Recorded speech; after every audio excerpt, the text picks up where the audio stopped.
La nuit, mes frères, est faite pour dormir, mais priez toujours avant de dormir. Alléluia. Priez toujours avant de dormir, à moins que tu aies prié toute la journée et tu dois te reposer la nuit. Mais si tu as eu une journée normale, mes frères, priez toujours avant de dormir. Je viens d'avoir une expérience qui a conforté ma position. Dernièrement, j'avais prêché et j'étais rentré à la maison très tard. Parce que des fois, je quitte ici à 22h, mes frères. Alors, j'étais arrivé à la maison, je crois, à 22h30. Alors, j'étais fatigué, je me suis dit, je vais me reposer et je prierai vers 2h, 3h, mais je me repose un peu. Je n'avais pas respecté mon programme de prier avant de dormir. J'ai dit non, je suis vraiment fatigué, je vais dormir et 2h, 3h, je vais me réveiller pour prier. Et qu'est-ce qui se passe? Notre fille, la cadette, se réveille et vient frapper à notre porte. Qu'est-ce qu'il y a? Oh, j'ai entendu une voix. Où? Une voix dans ma chambre.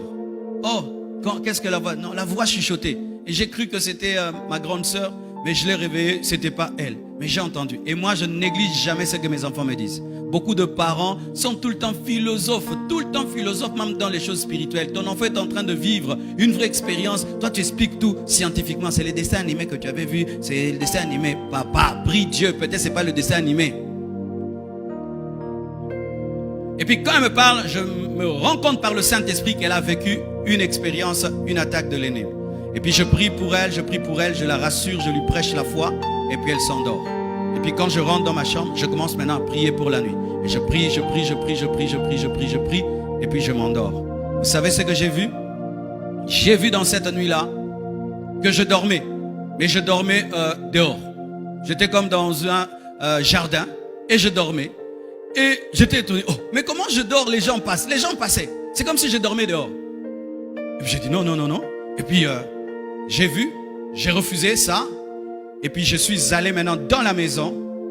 Et puis j'ai vu une clôture, grande clôture en fer, en métal, une porte métallique, une grande grue électrique qui traversait tout le jardin.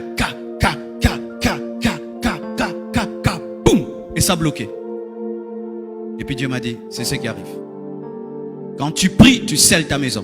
Vous fermez les portes physiques de vos maisons. Est-ce que vous fermez les portes spirituelles?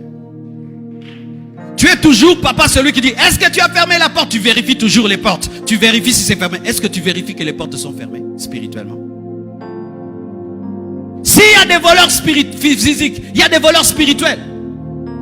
Ah oui, mes frères, le monde spirituel existe. Le monde spirituel existe. Vous fermez les portes de vos maisons. Vous fermez les portes de vos chambres. Est-ce que vous fermez les portes spirituelles de vos maisons, de vos enfants, de vos chambres?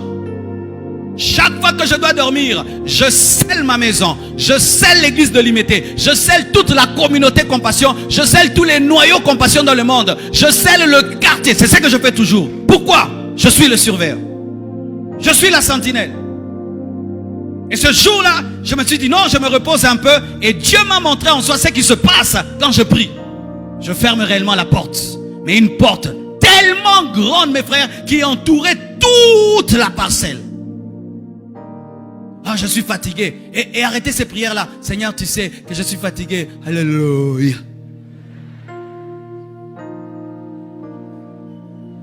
Alléluia.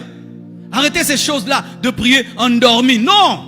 Parce que quand tu es endormi, tu peux croire que la porte de la cuisine est fermée alors que c'est seulement la porte du salon. Et quand tu pries endormi, tu ne vas pas bien fermer les portes.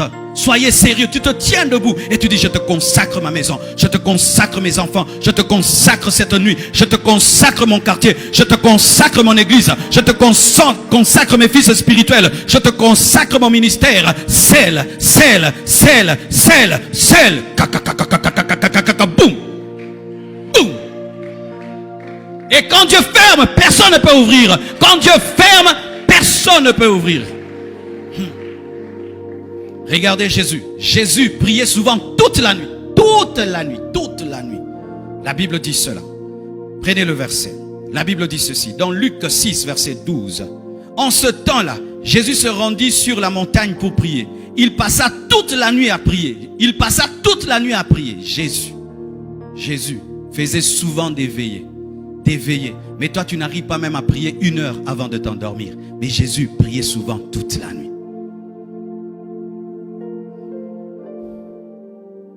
Alléluia.